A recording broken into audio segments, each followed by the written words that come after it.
అందరికీ నమస్కారం. మీరు ఎప్పుడైనా ఆలోచించారా? మన భారతదేశపు ఆలయాల్లో ఏదో ఒక అద్భుతమైన శక్తి ఎందుకు ఉంటుందని?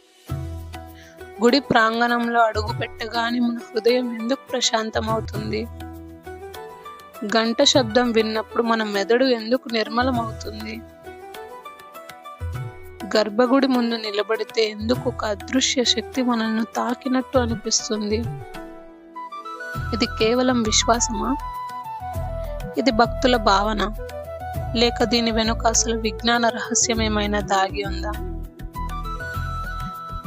ఎన్నో ఏళ్ల క్రితం మన ఋషులు నిర్మించిన ఆలయాలు కేవలం పూజా స్థలాలు మాత్రమే కావు. అవి శక్తి కేంద్రాలు, అవి ఆరోగ్యశాలలు, అవి నాడీ శుద్ధి కేంద్రాలు మరియు జీవన శాస్త్రాన్ని అర్థం చేసుకునే ప్రాచీన విశ్వవిద్యాలయాలు.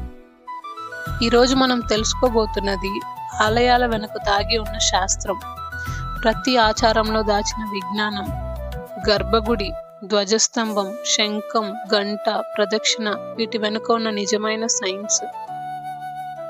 భక్తి నుంచి బుద్ధి వరకు, ఆరాధన నుంచి ఆవిష్కరణ వరకు, శాస్త్రం మరియు ఆధ్యాత్మికత కలిసి నడిచిన మహోన్నత సంస్కృతిలోకి ఈ ప్రయాణం.